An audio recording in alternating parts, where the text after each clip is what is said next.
નમસ્કાર મિત્રો, આપણે અગાઉના વિડિયોની અંદર ત્રણ વિભક્તિની સામાન્ય સમજ મેળવી. પ્રથમ આ કર્તા, દ્વિતીય કર્મ અને તૃતીય કારણ. હવે આપણે જોવાનું છે ચતુર્થી વિભક્તિ. બરાબર, ચતુર્થી વિભક્તિને શું કહેવાય? તો ચતુર્થીને સંપ્રદાય કહેવામાં આવે છે.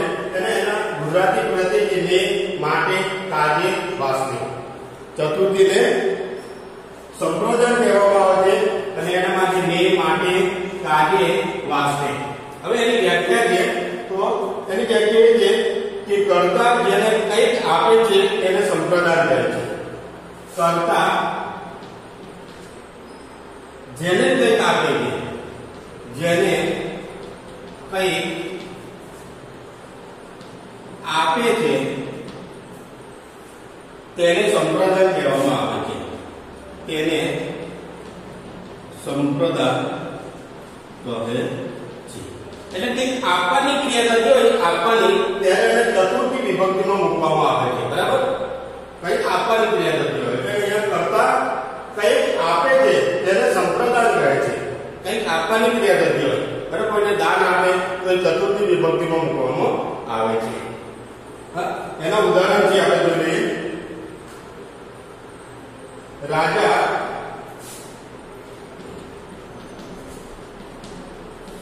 યાચકેભ્ય ધનમ દદાતિ. ધનમ દદાતિ શું છે કે રાજા યાચકેભ્ય, રાજા યાચકેભ્ય એટલે કે નોકરોને અથવા જે મજૂરી વર્ગવાળા હોય એમને ધનમ દદાતિ એટલે કે ધન આપે છે. રાજા નોકરોને યાચકેભ્ય એટલે કે માંગનારા, બરાબર, નોકરોને ધનમ દદાતિ એટલે કે કંઈક આપવાની ક્રિયા થતી હોય ત્યારે એને ચતુર્થી વિભક્તિમાં મૂકવામાં આવે છે. અથવા શકુંતલા મૃગેભ્ય પૂર્ણમ દદાતિ. શું છે? શકુંતલા. બીજું ઉદાહરણ, શકુંતલા મૃગેભ્ય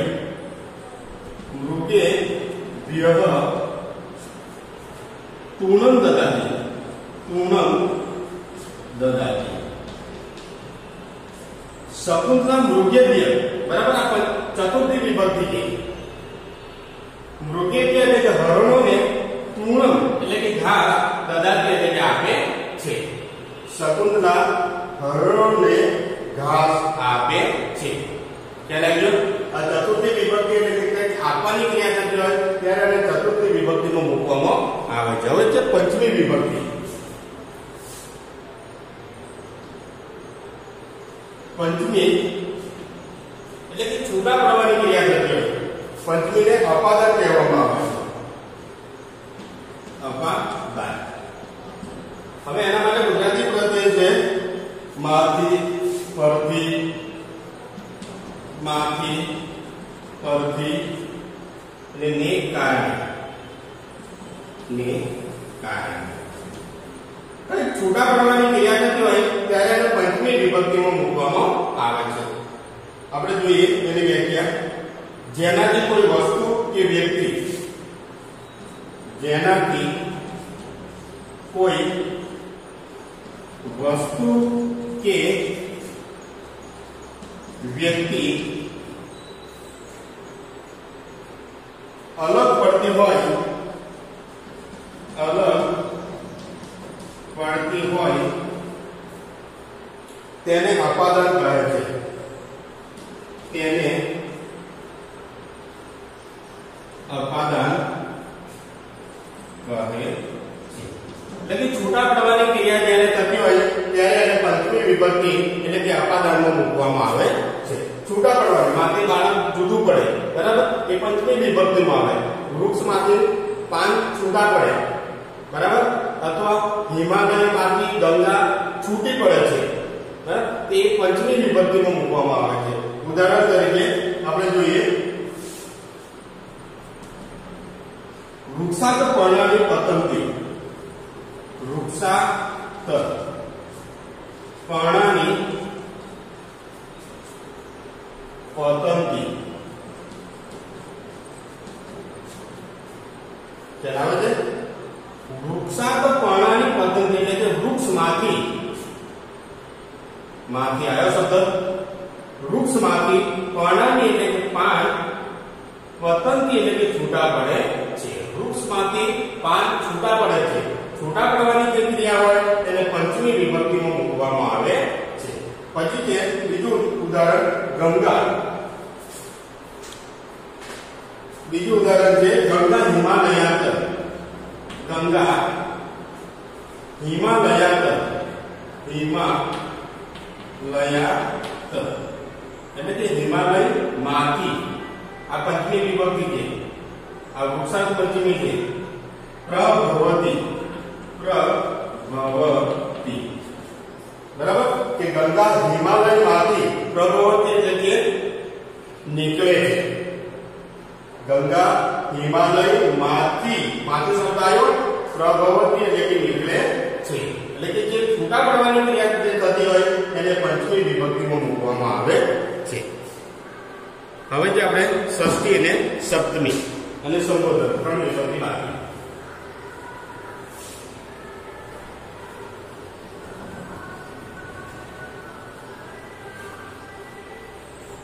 ષષ્ઠી વિભક્તિ છે એને સંબંધ કહેવામાં આવે છે જે ષષ્ઠી છે એને શું કહેવામાં આવે છે સંબંધ નો ની નું ના નો ની નું ના આ એના ગુજરાતી પ્રત્યય છે બરાબર બંને વચ્ચેનો સંબંધ બતાવવામાં આવે વિદ્યાર્થી અને શિક્ષક વચ્ચેનો સંબંધ પિતા અને પુત્ર વચ્ચેનો સંબંધ માતા અને પિતા વચ્ચેનો સંબંધ જે સંબંધ બતાવે એને ષષ્ઠી વિભક્તિમાં મૂકવામાં આવે છે બરાબર હવે એની વ્યાખ્યા જે લખી લેજો કે એક વ્યક્તિ કે વસ્તુનો એક વ્યક્તિ કે વસ્તુનો બીજી વ્યક્તિ કે વસ્તુ સાથેનો બીજી વ્યક્તિ કે વસ્તુ સાથેનો સંબંધ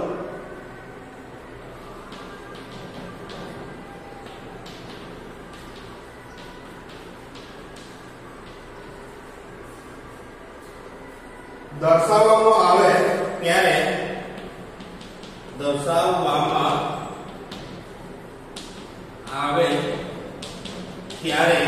તેને ષષ્ઠી વિભક્તિમાં મૂકવામાં આવે છે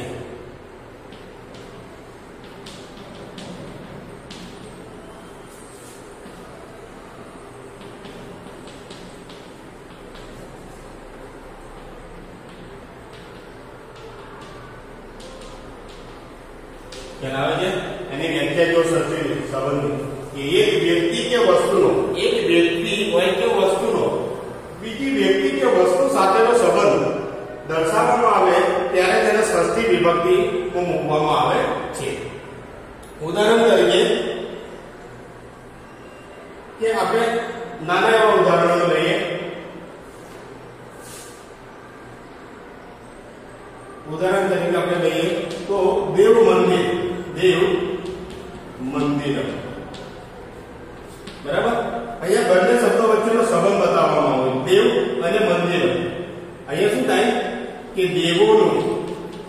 દેવોનું મંદિર આ બંને વચ્ચેનો સંબંધ છે દેવ મંદિર વચ્ચેનો કે દેવોનું મંદિર જે બને તો કોનું છે દેવોનું મંદિર એટલે કે મંદિર અને દેવ વચ્ચેનો સંબંધ છે બરાબર અહીંયા ઉદાહરણ મોટા આપ્યા છે પથિકા સમુદ્રस्य जलम न पिबन्ति ऐसो आप्યું ઉદાહરણ પથિકા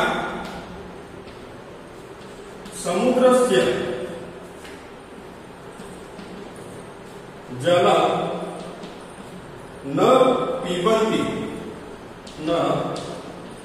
पिबन्ति એટલે કે જે મુસાફરો છે સમુદ્રનું અહીંયા જો સમુદ્રस्य ષષ્ઠી વિભક્તિ આવી સમુદ્રનું નો ની નું ના નું શબ્દ આવ્યો જલમ ન પીવંતિ પાણી પીતા નથી મુસાફરો છે પરંતુ એ સમુદ્ર છે એટલે આ બંને વચ્ચેનો સંબંધ બતાવવામાં આવ્યો છે કે જલમ ન પીવંતિ પાણી પીતા આપેલા નથી, એટલે કે બંને વચ્ચેનો સંબંધ બતાવવામાં આવે ત્યાં ષષ્ઠી વિભક્તિમાં મૂકવામાં આવે છે. તમે જ્યારે સમાસ ભણશો ને ત્યારે એની અંદર જે તત્પુરુષ સમાસ છે એની અંદર ષષ્ઠી જે તત્પુરુષ સમાસ છે એની અંદર ખાસ મહત્વનો છે ટોપિક. કારણ કે જ્યાં સુધી તમને વિભક્તિની સામાન્ય સમજ નહીં આવે ત્યાં સુધી તમને તત્પુરુષ સમાસ નહીં આવે. એટલે કે પહેલા તો તમારે આ જે વિભક્તિ આટે એ વિભક્તિ તમારે પહેલા કમ્પ્લીટ સમજવી પડશે, ત્યાર પછી તમને તત્પુરુષ સમાસ આવશે. એટલે કે અહીંયા જે ષષ્ઠી તત્પુરુષ છે એનું મેં ઉદાહરણ તમને અહીંયા આપ્યું, બરાબર, કે બંને વચ્ચેનો સંબંધ દર્શાવવામાં આવે ત્યારે એને ષષ્ઠી તત્પુરુષ સમાસ તરીકે ઓળખવામાં આવે છે અને ષષ્ઠી વિભક્તિમાં મૂકવામાં આવે છે. દાખલા તરીકે દેવ મંદિર, તો અહીંયા આપ્યું છે ને દેવ મંદિર, મંદિર છે પરંતુ કોનું છે? દેવોનું. એ બંને વચ્ચેનો શું છે? દેવોનું મંદિર, દેવ અને મંદિર, બરાબર, એ બંને વચ્ચેનો શું છે? સંબંધ બતાવવામાં આવે છે, એટલે એને ષષ્ઠી વિભક્તિમાં મૂકવામાં આવે છે. બરાબર. હવે આપણે સપ્તમી વિભક્તિ જોઈ લઈશું.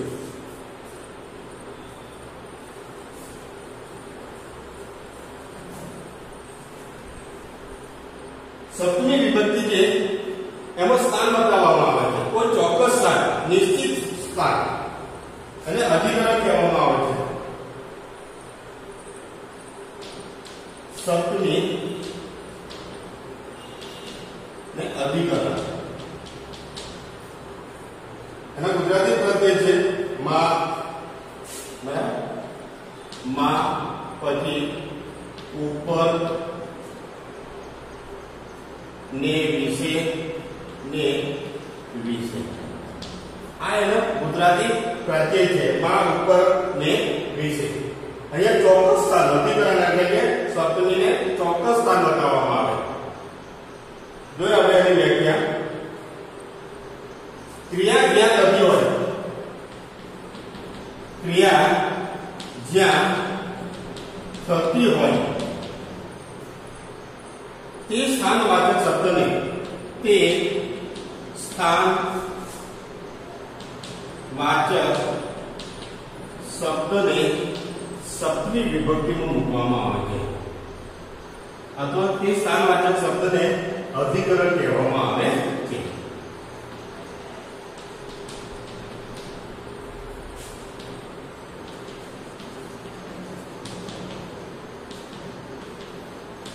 અહીંયા શું આપ્યું છે? ક્રિયા જ્યાં થતી હોય તે સ્થાનવાચક શબ્દને અધિકરણ એટલે કે સપ્તમી વિભક્તિમાં મૂકવામાં આવે. જ્યાં ક્રિયા થતી હોય, દાખલા તરીકે ભણવાની ક્રિયા ક્યાં થાય છે? તો વિદ્યાલયમાં એટલે કે પાઠશાળામાં, જે સ્કૂલમાં થતી હોય એને શું કહેવામાં આવે? ચોક્કસ સ્થાન છે. વિદ્યાર્થીઓ ભણે છે પણ ક્યાં ભણે છે? એ પાઠશાળામાં ભણે છે અથવા શાળામાં ભણે છે. એ શાળા એ શું છે? વિદ્યાર્થીઓનું ભણવા માટેનું ચોક્કસ સ્થાન છે, બરાબર. ઉદાહરણ તરીકે આપણે જોઈએ તો નૃપઃ પ્રસાદે વસતિ,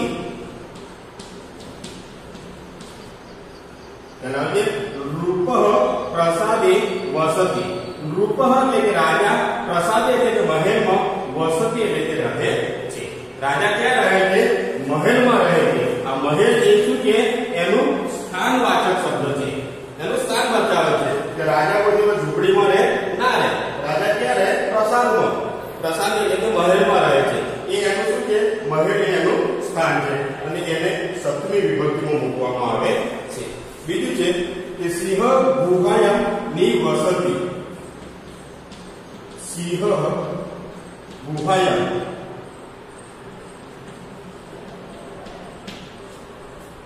ની વસતિ. સિંહ ક્યાં રહે છે? ગુહાયમ યાની ગુફામાં. ની વસતિ એટલે કે રહે છે અથવા વસે છે. સિંહને રહેવાનું સ્થાન ક્યાં છે? ગુફામાં રહે, બરાબર, કોઈના ઘરમાં રહે નહીં સિંહ, કે કોઈ ઝૂંપડપટ્ટીમાં ના રહે. એને શું સ્થાન છે એનું રહેવાનું? કે ગુફા. એ ગુફામાં સિંહ રહે, બીજી કોઈ જગ્યાએ રહે નહીં, બરાબર. એવી રીતે રાજા એ પ્રસાદે વસતિ એટલે કે મહેલમાં રહે છે. કહેવાય છે સપ્તમી વિભક્તિ એટલે કે સ્થાનવાચક વિભક્તિ. હવે જે અષ્ટમી વિભક્તિ, અષ્ટમીને શું કહેવામાં આવશે? સંબોધન. અષ્ટમી વિભક્તિ એટલી બધી પૂછાતી નહીં, બરાબર, છતાં આપણે માહિતી મેળવી લઈએ. સંબોધન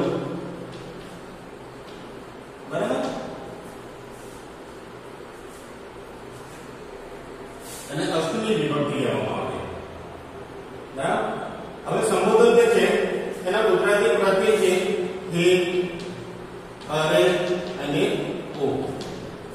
બરાબર. હવે જે એની અંદર વ્યાખ્યા છે જેને સંબોધીને કંઈ કહેવામાં આવે તેને સંબોધન વિભક્તિમાં મૂકવામાં આવે છે. જેને સંબોધીને, બરાબર, જેને સંબોધીને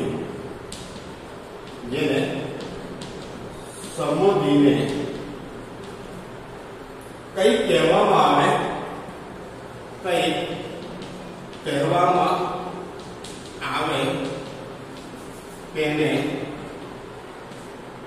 સંબોધન વિભક્તિ કહેવામાં આવે છે.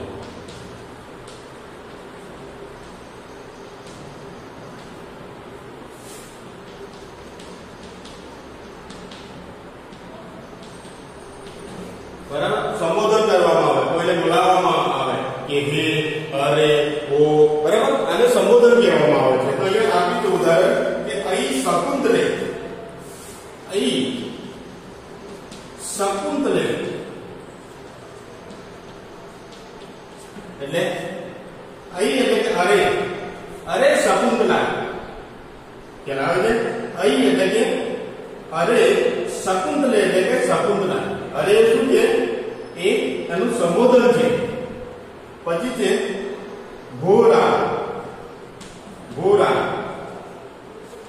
હેલા, હે, અરે, ઓ. આ બધું શું છે? સંબોધન છે. કોઈને સંબોધીને બોલાવવામાં આવે ત્યારે એને સંબોધન એટલે કે અષ્ટમી વિભક્તિમાં મૂકવામાં આવે છે. કહેવાય કે બેટા હવે આ જે પ્રથમાથી જે સંબોધન સુધી એટલે કે 8 વિભક્તિઓ સુધીની આજે આપણે સમજ મેળવી. હવે નેક્સ્ટ વિડિયોની અંદર હું તમને વિભક્તિ સમજાવીશ. બરાબર. જે પહેલા આપણે અકારાંતથી લઈને ઈ કારાંત, ઉકારાંત બધી વિભક્તિ જોવાની છે. આ નોટની અંદર લખી લેજો.